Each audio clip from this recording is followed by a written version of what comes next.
Hello, hello, hello, and welcome to Shared Space with Chap and Quida. We are here on February 21st, 2022, the day before 22222, which is kind of exciting. Hey, Chapo. So this weekend we had a lot going on. What have you been up to? How have you been this past week? Introduce yourself. I am Chap. My name is Chaplain David Lovelace, volunteer, Baltimore City police chaplain, well, community chaplain through the police, vice president of PowerFest.org. I'm also an official consultant with breadcoin.org. Um, so this weekend we had a really cool opportunity to as a community initiative led by Morgan Sergeant Morgan Classing with the Southeast BPD. They each district has, if you guys don't know, each district has a designated neighborhood community officer and supervisor, at least one officer and supervisor. So there's a sergeant, and then she usually has. I think at this point the sergeants have one officer assigned. It used to be three until things changed when they retired Chief Melvin. But so I think they're down to like two officers per district that serve the community intentionally. So she asked us if we could go out and feed and serve some of the homeless pockets in the Southeast District. And her being new to the district, we kind of reached out to a lot of different partners to bring them in on Saturday, meet with her. She had patrols stop by and take food around to the different districts or spots where there's people experiencing homelessness. She actually took a couple guys from the drug unit and they got to see a different side of the community, which was very, very enlightening to them. I'm gonna put my guys out there. They had a little frown on their face this morning because they had special detail, I think, to help and everything. But by the end of the day, like smiles were glued to their faces from plugging in and loving on the community and receiving the love back. So that was really beautiful. Very unique experience, which I will just share from my perspective because it's not really my story to tell. And hopefully the family involved have been invited to and look forward to kind of processing what happened and being able to talk to it with us on the show. Daily young black kids go missing in Baltimore. You don't hear about it, but it's every day if you pay attention, one or more. And this Saturday, one of the officers, Officer Parker, was on a call, and through whatever circumstances for the call, they discovered a 2-year-old child, a young black girl who had been missing, Brooklyn, who'd been missing since like 7 months ago. And long story short is that she was recovered. It was really cool that when her grandmother picked her up to take her back home, we just happened to be having this big community event. So we were able to bring the family over, let them sit down and eat meal at Caesars, right? And Breadcoin paid for that. So nobody was kind of put out, but the family got to order. Kids got to order whatever they want. All the siblings came to see the baby, um, and then we had other community people who were able to plug in and say, "Here's my number if you need anything," right? And and they got a little bit of a respite for like an hour or so before the drive back home. So that was like a miracle to me, man. I was just soaking up like all of it. Like a little girl was missing for 7 months, a 2-year-old, not verbal, when we first got her, and then by the end of the afternoon, she was asleep in Quida's arms, and I got like photos to prove it, right? So it was really beautiful, man. And the young lady and the family have a road ahead of them, but they were able to meet a lot of people in Baltimore who were able to say, well, look, we're here to help along the way. We're not, so it was really, that was my weekend. It was really great. No, like that experience. I didn't know what I was coming into. I had no Yeah. idea I was going to make a friend. This weekend, we played all types of catch and were tagging and running around the precinct like she owned it. It was pretty cool. It was really cool.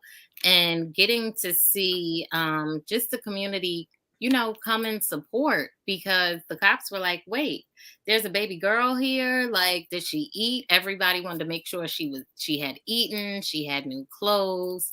So we were all, be in the village to protect and care for this child as best she needed. And she was just too adorable. She was just Yeah. so cute and tiny, like so little. Just a little ball of energy, and sassy too. My kind of Mhm. girl. My kind of girl. So yeah, Yeah, she enjoyed it's a some. privilege, right, to share this story. And like I said, it's not our story to tell. We played a little bit of a role in it, and it was really a privilege to. But Yeah, we'll get DJ on, and she can share the story. But I just want to put it out there that there's so much negative news, and then there's even today on one of the radio stations I listen to, the guy was talking about how police aren't trained to find children, that this and right. that, this and that, and so Mhm. like. I texted the people on the show and I was like, "Well, just letting you know, police found a missing kid Saturday. So, Yeah. let's Let's share the highlight. good news and not just raise our fists in anger and Right. frustration, but share the victories, man."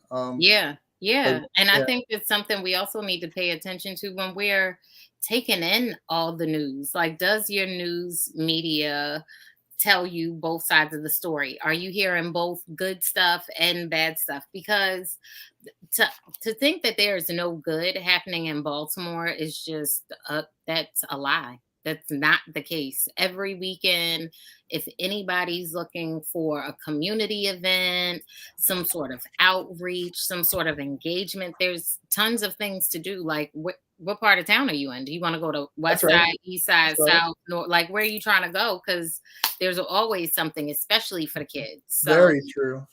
And I also want to shout out because Rise City Church brought a lot of hygiene products this weekend and yeah, donated. Thank you, Pastor Luke Casagrande, and he was able to my store brother. that.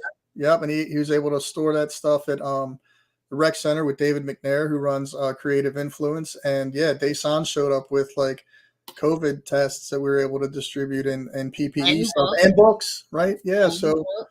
Yeah. level up. So there's 4 or 5 community members or community leaders Mhm. who, and I was just like one, it was just like one phone call, and those guys jump in. So Right. there's definitely, like to your point, there is just in our small pocket of one event, there was probably like 8 or 9 people in the community leaders that just got together just for one thing. And Melissa with the state was able to get some clothes and masks to us Right. through Bayview, right? So, Yep. or maybe she was downtown at Hopkins, but all of it, yeah, there's good stuff going on, man, and there's good people that are showing up to serve, And and then shout out to Caesars, like stop yeah, past JC Romero's on what is it? Is it on yeah, on Cornwall, and Cornwall?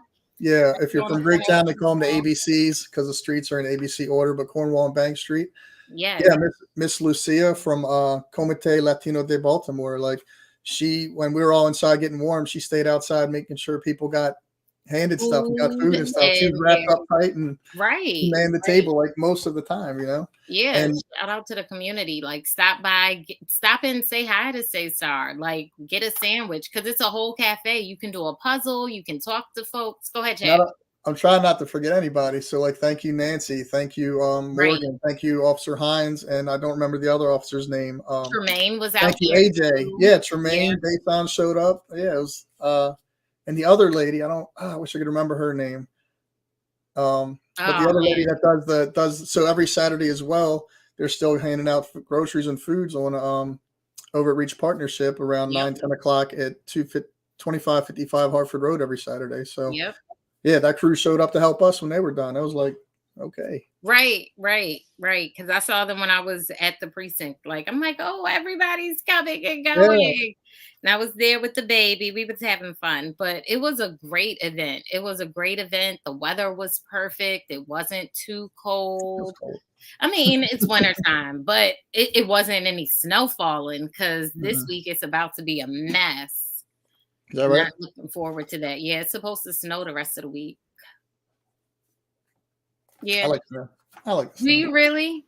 Here's why. So for no other reason than when it snows, because I'm up late, I don't sleep a lot.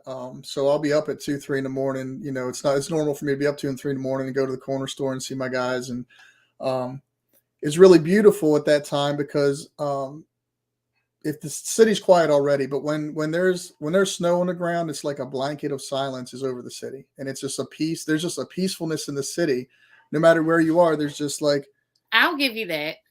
I'll give you so, that. and then And yeah, like when the next day when everybody gets ripping and running, it kind of you know get back dissipate to things. with Yeah, the but snow. the but the Yeah. when it initially snows, man, it's just like peaceful. So it Yeah. is cold though. I don't like being cold.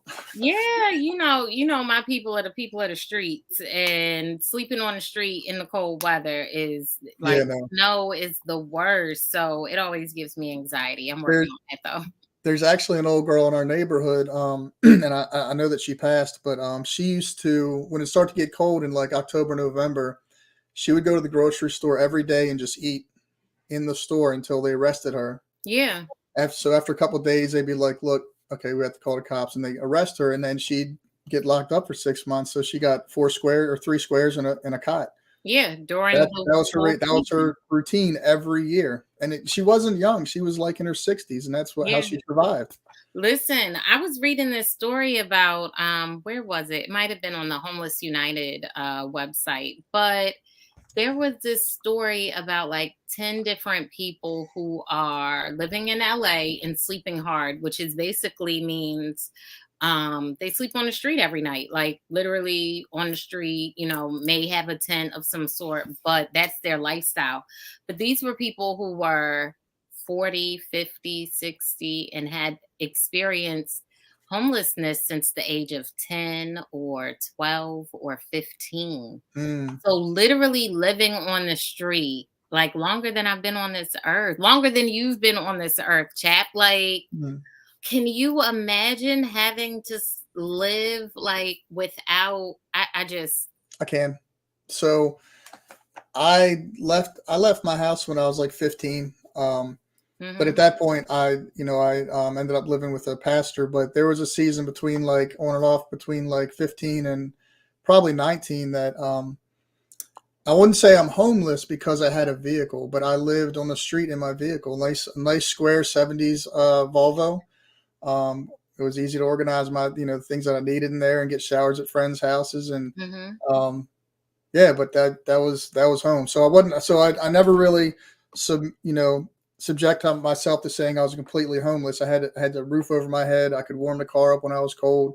You know, but to a degree, just like me being perceived as white and my kids are mixed, and growing up in a black community, to a degree, I can understand like some of the African American experience because my kids are mixed. My second wife was black. Same with being homeless. Like to a degree, I somewhat empathize a little better because I've experienced a form of homelessness, even though I had more than many people out here have. I didn't yeah, take it. I like. didn't take it for granted. But let's be real. You were homeless, bro. Like you did not have a door that you could shut. You did not have keys. That is that Brandy. Hey Brandy. Oh, that's my son, Dougie. Thanks, bro. Oh, hey Dougie. um, but that's homelessness, and that's something that I think college students even have to recognize that if you're going to college and you were expected to live on campus and then you lose your funding or you don't have funding and now you don't have room and board and Are you seg- are you segueing into them kids? you're couch surfing that No, no. In California, there's a whole community and culture of kids going to like um, top colleges like UCLA mhm, and SoCal and some of these other engineering colleges, and they are living in their vehicles in the parking lot because they can't afford room and board. They're working, they're waitresses, they're doing whatever they do yeah, during the week, yeah. and paying for college, and they said they can't afford room and board, so they live in their vehicles. I They go did they not go to the gym and get know. showers. There's a whole culture and community that California is trying to figure out how to deal with, and it's like Yep. So give them a pass. and that's the thing with Cali. Like the weather's amazing. They're very favorable to people who I don't know how much I want to say that, but the weather is favorable to people who don't have an income, right? Like if you have to live Yes, outside, Cali's beautiful. Like go to the beach, be a beach bum. That's a thing. Like it's not just a coin saying, right? yeah. But to your point, those people like sleeping in their cars, they're homeless. They don't have like an address where they can get utilities cut on, and that's a huge problem for our population. And Yolanda checked in and said, hey, Yolanda, Miss Pulley, Baltimore's favorites. But yeah, it's really weird that there's this whole population of people that can't afford education, or the population of after they graduate, now they're in so much debt, they are having issues getting housing. Like, we really need to figure out this housing thing in America. It doesn't make sense, especially with construction being like $1 trillion industry. So that doesn't make sense. No, but I know a good solution to help with housing in America would be to pass legislation for coding for tiny homes. That would absolutely be a great thing, especially if we could get tiny homes just looped right on in there with single family homes. No exceptions, no variants, just a tiny home built to these specifications. Just fit it right on in there with single family homes. I think that would be great. And it would be so many reasons that Baltimore should adopt it. One, we can infill some of these vacant lots. We can address blight and salvage some of the dilapidated buildings, and use salvageable materials. Create some jobs out here for folks, like with Second Chance or Details Deconstruct. There's already companies here doing it. Like, there's totally a market for it. Um, and Baltimore is really known for masonry and people, keeping all the bricks and all of that kind of stuff. We could salvage some of them bricks, make some cute little brick houses and stuff. Like, come on, folks. I really do think that tiny homes would be a good look. Yolanda need to get on here and come chat with us about some tiny homes There and you go. mhm, And mhm. another, so I was having this thought while you're talking. I'm not. Let me see real quick. I'm trying to look it up here while we're talking. Um, So true, Yolanda. So true. Because you can control a population if they depend on you. And the way that I'm trying to resolve housing and homelessness, right there along with Miss Pulley, and don't forget Miss Christina Flowers. oh yeah. Just a whole bunch of Black women out here trying to make housing better for Baltimore. But at the end of the day, we don't want to control a population. We want to empower people so that they can thrive. Because people are out here just scratching and surviving, and that's no way to live. Like, no. What were you going to say, Chat? I was trying to look up this pastor. It's Bishop Bart. I forget his last name. Mm-hmm. He's at a church in Loch Raven, Cromwell area, and every year this guy adopts a neighborhood, usually somewhere in Oliver, traditionally, and for years now. And they adopt a neighborhood and they pick one abandoned home. They invest in it. The church pours into it, renovates the whole thing, kind of like the Bell House community build. Mm-hmm. But the Mm-hmm. church does all of it and pays for all of it. And then they donate it to a family of like a single mom or someone who is just struggling in the neighborhood. Now, I'm not sure their process of how they pick who they give it to, but they give it to someone in the neighborhood for free, debt free. Just hand them the deed, and that person's a homeowner. And Yeah. maybe that's somebody we get on the show to talk about helping with. Would you guys like to do a tiny home for a family, right? I don't know. I was just thinking out loud No, while you're that's talking. a So. great idea. That's a great idea. And then the way that, we want to build these communities, that would be awesome, because I don't want to convince people that tiny homes are great. I want tiny homes to go where people are like, hey, we want tiny homes. Like, I'm not here to convince anybody of anything. There's so many different types of housing that, yeah, pick from all of the lists. But when it comes to something that's affordable, something that's equitable, something that is efficient when it comes to power and energy, like tiny homes check all of those boxes, and they're customizable. So you can make it your own. And in so many ways, we don't fit in these boxes. So go ahead and get you a cute little tiny home with a cute little copper situation right here, little copper detailing and cute stuff. Let me see. Yolanda said, send it a link. But what she also said was, they will never end Oh, homelessness yeah. and crime. It's their biggest moneymaker, because, again, when people are able to control a whole population, that's their budget. Like, it's it's crazy to me that there's like a line item for vacant houses on Baltimore's budget. Like, there, how, why Yeah. is that a thing? It doesn't make sense to me.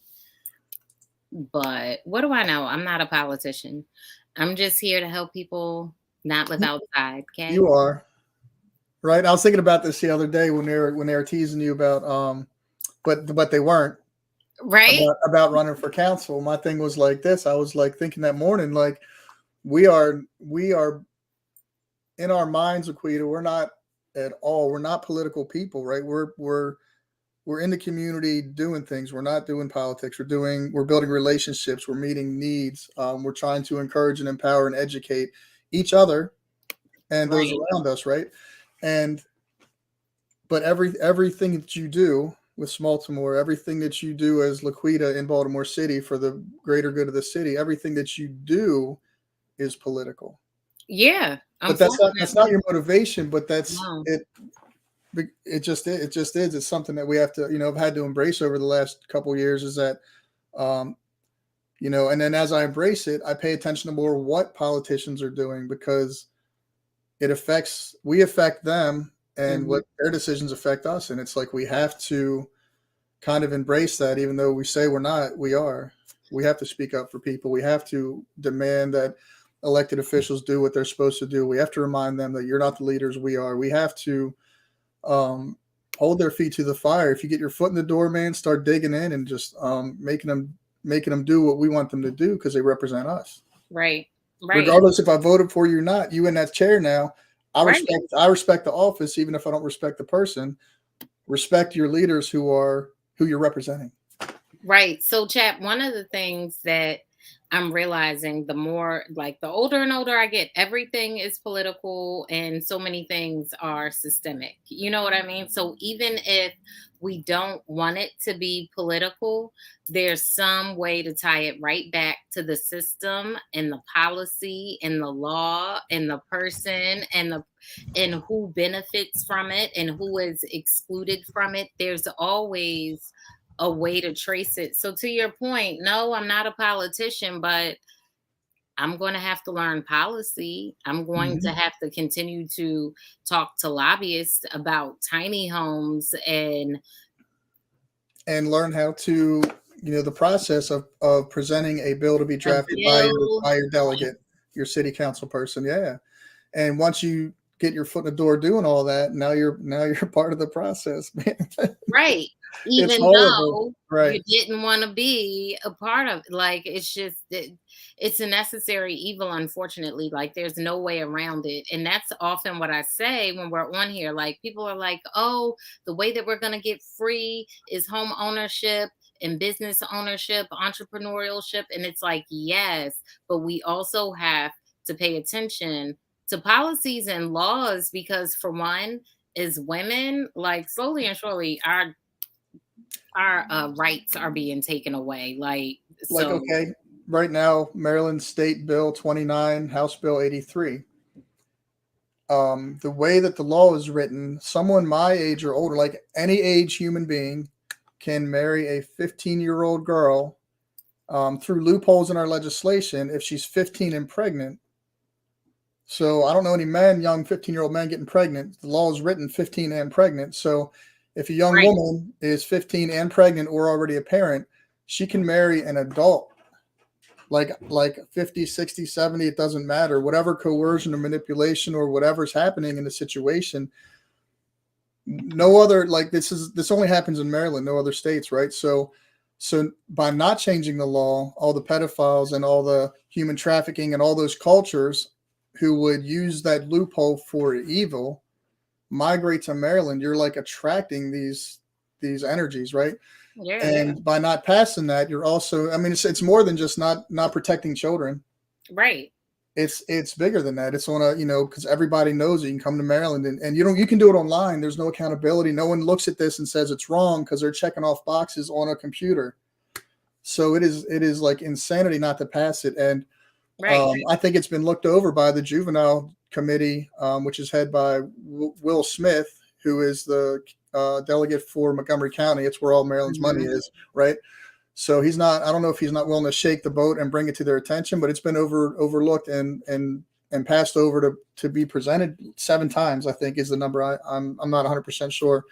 And so it's in committee now, and we're trying to beat up the committee and beat up our delegates and say, is this out of committee yet? Is it going to the General Assembly? And just because it goes to the floor doesn't mean they'll vote on it, right? But and that's just one law. That's just one law. And so there's all these energies and time poured into this process just for one bill. How many bills are affecting women and their bodies? And man, it's crazy.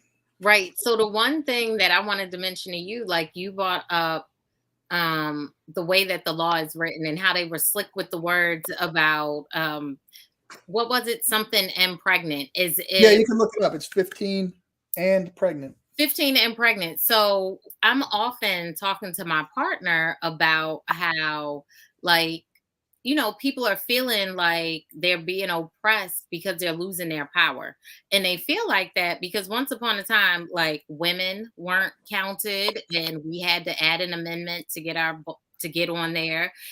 Black people weren't counted. So, Chap, you were the only one that was going to be counted. Boo boo. Yolanda was overlooked. Laquita was overlooked. Malik was overlooked, and so was Sandra, Sally, and Karen.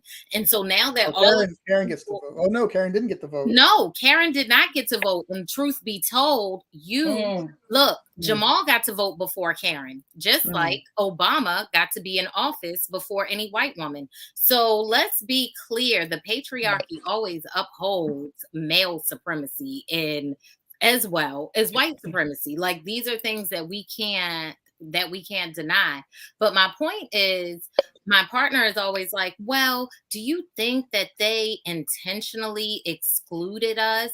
I mean, the amendment allows for these people to be added. Like, maybe there was a loophole. I'm like, no. Well, you have to understand something. It was a blind spot. No, go ahead. They excluded us. It was intentional. It was definitely intentional. Yes. You have to understand that just because, we have people sitting in legislation and government doesn't mean they wasn't pedophilish. I'm just being honest. Y'all hit on some very good points tonight about one. I will never, if you call me a politician, I feel like you calling me something worse than a B word. Calling you a liar. I'm a people politician. Yes, no. Politicians, see, you can't get mad when a politician get in office and do their job. They're doing what they're supposed to do. Their job is to protect the special interest groups, the money, big bankers, and everything else. Baltimore is a business, and they're trying to take it back to that. And they're leaving Baltimore out. They're leaving people empowered by the struggle out. They're leaving Chap out. And they're doing it on purpose because they don't want it to be done. They don't want the solution they don't want the resolution to the problems, because this is their biggest money maker. Education, poor education system leads to what? Crime and homicide. Leads to what? Homelessness. When they go into jail and they come out, they're homeless.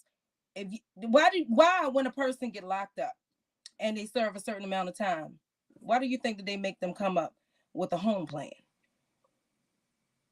And if they don't have a home plan, then they're not released. Then they're not released. And so that happens with a lot of my population, because how you're experiencing homelessness. You were arrested because you were sleeping outside. So it's a vicious cycle. Like, it just doesn't make any sense to me. But yes, you're right. No, it does. It doesn't make SENSE to you, but it makes CENTS to them, because it's all about, the end of the day, it's not about black and white. It's about the coins versus the dollar bills. Yeah. And they don't want us to have the dollar bills because they know that Chapman is going to fix the city. They know that you're going to fix the city. Right. They know that I'm going to fix the city. Right. So why would they bring us to the table and say, well, we know what the problem is. We know what the solution is. Why is there no resolution? I just got off the phone with that woman's son who was murdered on Saturday. It's no way that should have ever happened. It's no way. But you guess what? It's a moneymaker. It's over 200 something bodies downtown in a freezer under in the garage right now with no medical examiner. Why we don't have a medical examiner? Because you want them to say what you want them to say. And nobody's trying to lose their license or get integrity issues or be brought in front of a court system because you want these people to continually to lie for you. Why we don't have a medical examiner? People want their loved ones put to rest, and we can't even give them that. Right. Right. No, that's a great point. That's a great point. So you think that they're going to end homelessness? You think that they're going to do affordable housing? They going to put $350,000 houses right there in Westport. Yep. Yeah, so they can pull up in a boat. We got bigger issues to worry about than you wanting to pull your yacht in your damn backyard. That doesn't even make sense with 300 and some odd bodies. And you think they're going to give you affordable housing? With affordable housing come like something like projects. They're not going to do it. No. So we have to force the hand. Yeah, we'll figure it out though. We'll figure it out because I mean, one monkey don't stop the show. Never has, never will. Yeah, you know how we're going to figure it out? You know how we're going to figure it out? What seat are you running for? Because I'm running for mayor. What seat are you going for? Girl, I'm going to vote for you. I said, what seat are you running for? I heard you. Chap, what seat are you running for? Chap. I'm the chaplain, so I'm too honest to run for a seat. That's what we need. That's the thing. We need honesty and integrity and dignity put back in City Hall. And right now, it's not even, but you're not. I just, and this is just to play devil's advocate. You're not going to get in one of those elected chairs unless they got something on you, or they know you're willing to compromise your integrity. And that's how I feel. That's why I feel like that's why we got to. Yeah, but see, that's why the only one can change the narrative is us. That's it. And let me share this because that's something I put out there. Like I really feel like all politicians to a degree are liars in my experience, but absolutely. But I also put in context of there's a lot of really well-intended people that I love dearly that have served with me in the community, and when they step up into those elected positions, they are bound to the policies and legislation. So even though they made promises and had good intentions, even I feel like sometimes, not all the time, I'm not giving anybody a pass, but some of the time they can't do the things they know need done because of the cumbersome process of changing the policy and legislation to get the permission to do it. Well, see, let me tell you what it is. Don't take the money. They can't buy you if you're not viable. And that's where the policies come in at, when they buy your integrity. And for some reason, people willing to lay down with the devil and think that they're going to wake up with a blessing. They're willing to do that. They're willing to come out here and lie and say that they're going to do this, that, and the third, knowing damn well that wasn't their intention in the first place. They knew it. Well, they knew it. And I'll also say this, and I don't know how we got to this place, but if we can hit a reset on City Hall, I've got a state's attorney from Boston. I've got the Baltimore City Schools being run by a Boston outsider. I got Parks and Recs, who's destroying my children's childhood with the rec centers, who's from Atlanta.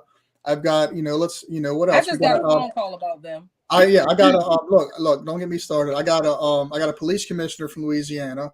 I have Safe Streets from New York. I have Ceasefire from Chicago, and I got this poor little boy from Baltimore in the middle, stuck in the middle, trying to figure out why Baltimore's broken. Get rid of the outsiders, man.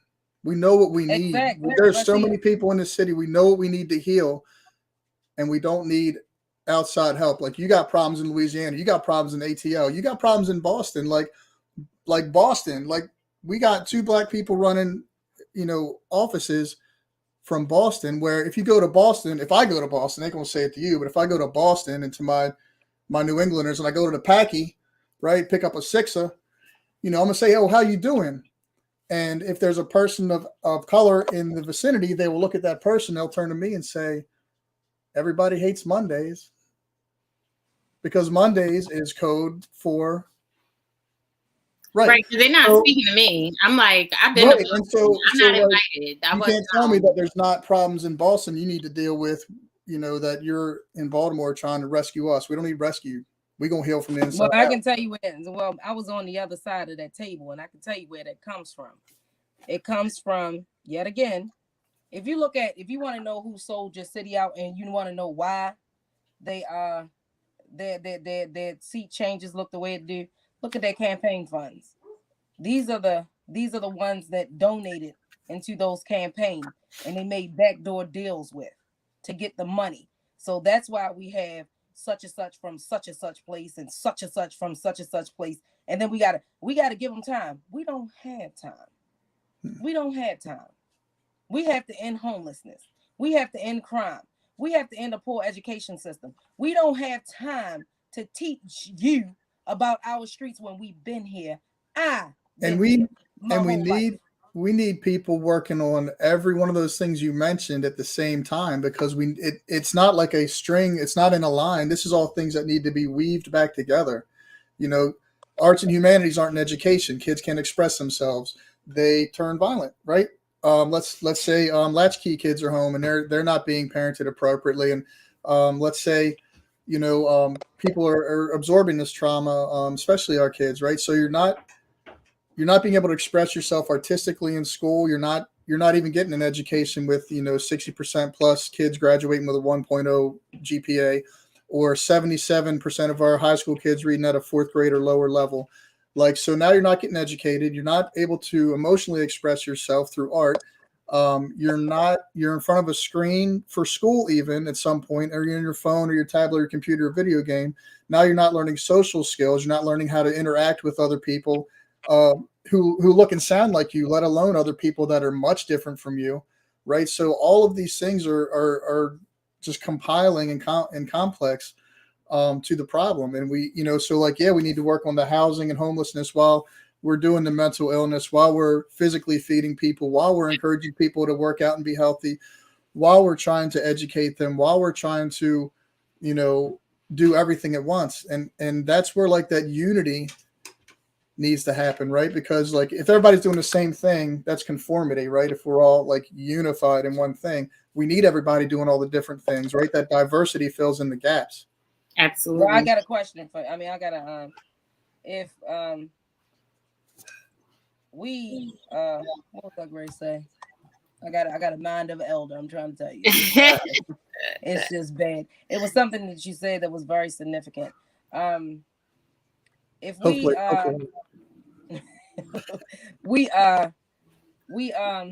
shoot. One is a domino effect. How can a child study if they're hungry? You can't. If they're homeless, if they don't know where they're gonna sleep at when they go home. These are the calls that I get. A lady sleeping in her car in front of the school because she don't want her child to miss school.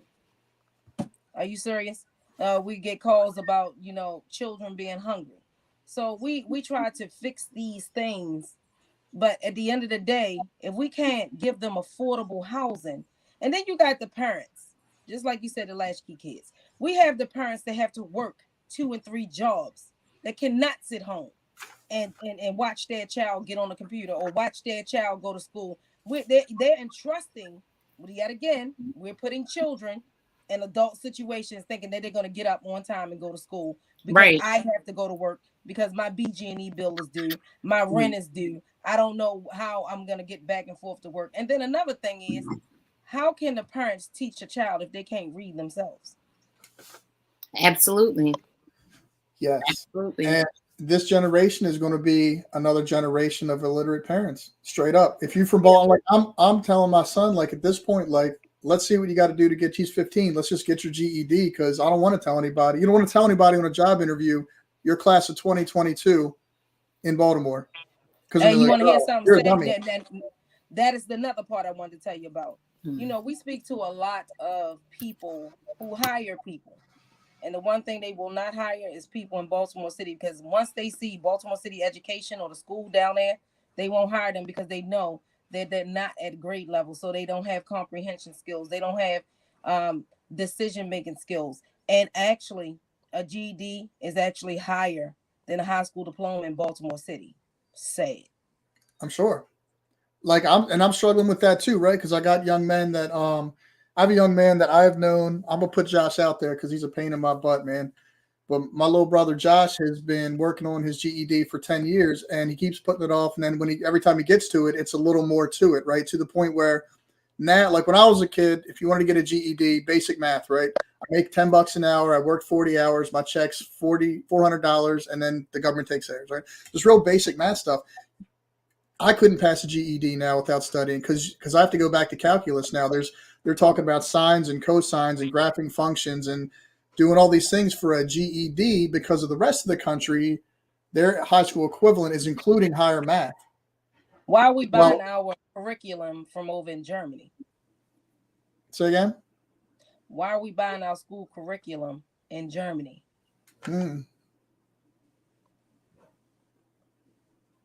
That's where it comes from. That doesn't make sense to me. These people that's making all these. That's why I said say again, because it didn't even like my brain didn't even register the that first time sentence. I heard it. No, it's like that's not part of the what? That doesn't make any sense. Right. They buy it from overseas, just like they buy everything else from overseas. Our education comes with a price. We have too many people making decisions for us that never been through a struggle. Why do we have people making policies about homelessness when they never been homeless? Why do we have people telling us how many food stamps we can get when they never been hungry? Why are we having people or how to spend your food stamps? Right. Why do we have people making decisions about education who, one, don't have a child in Baltimore City educational system, or who did not grow up in Baltimore? We're a total different demon when it comes to everybody else. And I'll have to share with you, speaking on the education tip, is that the last time I was on a meeting recently with the person who's in charge of Baltimore City schools, I was unimpressed at her, or I was discouraged by her lack of information because a lot of the things she was saying were not true. A lot of the things she was saying were happening, were, and I maybe she's misinformed. I'm not there, so I don't know. But a lot of things she was saying were not true. A lot of things she was saying that they were doing were not being put in effect. And then all the things the parents are asking the school to do, they're just blowing them off and not even, doing it. Right. So it's like, I'm trying to be ambiguous as possible because I don't want to, offend anybody or get in trouble. But I will I'm say ready to offend her. That they're not. She keeps getting them to hang up on me. I don't know where the doctor came from in front of her name. Let's just say that because I was very unimpressed with the information she had about what's really happening in the schools. That's all. Yeah, every time I get on a school board meeting and I start asking questions, she'd be like, "Miss Pulley," and next thing you know, I'm off. Or they ignore the questions. No, she gets me kicked off. Yeah, they ignored a lot of my questions. And then if you don't, you're too rowdy and unruly, Miss Pulley. Get out of here. Bully. That's right, unruly Pulley. Right, they used to actually call me that in school. My name was Pulley the Bully. Bully Pulley. That's right. But I didn't bully anybody. We need you to. We need you to just embrace it. We need a bully. That's now, but the problem is that she fought in 2018. She fought to get superintendent off of her name, and she wanted to be the CEO of Baltimore City because with the CEO becomes more money with a poor education system. How can we educate children with a $1.18 billion budget a year? How we don't have safety protocols sitting in place when we have 1.18 billion, not million. Hey, if you want an interesting fact, look up everybody's salary online with Baltimore City Public Schools, knowing the budget. Look up all the salaries and look how much money they spend before they even get to the principals. Oh, absolutely. Millions. You got principals. You still got principals that's getting paid that's not even in our country anymore. You got a kindergarten. Hey, check this out. There's a kindergarten teacher making $200,000. Look it up. Who does she know? Maybe I'm in the wrong line. Yeah, look them up. Look, you can look up Baltimore City Public School salaries. You can look it up. It's public knowledge. We in the wrong business. We need to go in the education system. Hello, all right. What school did she go to? Did she must not have went to school in Baltimore City? Okay, she did not go to school in Baltimore City. Right. I just got a letter. I just got a letter from my son's school, my grandson's school, the other day that said that they have to notify us when they have a person teaching a child that do not have the correct credentials, qualification. Yeah. Well, you be getting calls a lot because I don't have a degree, and I was teaching second graders during COVID, during the little cubicle things where they had little bubbles of classes and stuff. You had bus driver helpers, and lunch ladies teaching your kids. Hello. Oh, wow. Oh yeah, that's interesting. Yeah, that's recreation employees, rec leaders, whoever. The school system is failing us over and over and over again. And I know that none of us are surprised, but I was listening. I'm trying to remember what story I was watching, but basically it came out that private schools were started when schools became integrated because people wanted to pay extra money to get their Black kid. So it burns me up. Like I think about police were started after slavery to capture slaves. Do you know what I'm saying? To capture Black people who were okay. And now I hear the history of private schools. It's like where you forgot Catholic. Like where's the essence of beauty in America? Like why be a patriot? I don't understand. I got a good one for you. So I was watching some classes. So you don't have to pay for college, by the way, everybody. You can just watch college online. I was watching some classes on by Stanford University, like Stanford. You're not going to get a degree that way, Chad. No, I'm not. But I'm gonna have everything I need to do the work we got to do. Right. And, for free. So I'm watching for free. So $3.99. Right? And it's something I learned is that corporations. All right. So this is what I learned. I learned the history of corporations and how, in the beginning of government, 1700s, 1800s, corporations were built for one singular purpose, turned on, operated under government policies, then they turned it off. So like, let's build a railroad. Okay, here's the 3 corporations that'll build. You go this way, this way, this way. When it's done, turn it off. Let's build a Capitol building. Okay, this corporation, all these people, we're going to structure this to build the Capitol building. It's done, turn it off, right? So they had different projects. It was goal-oriented, one-time projects. And through our greed, the laws were manipulated to be able to be ongoing, and the singular goal or purpose of the way it was written and evolved, the purpose of the corporation was no longer for a public service project. It was to make profit. And so now, hundreds of years later, corporations, now it's evolved into start a corporation, make as much money as you can, no matter what, here's the rules.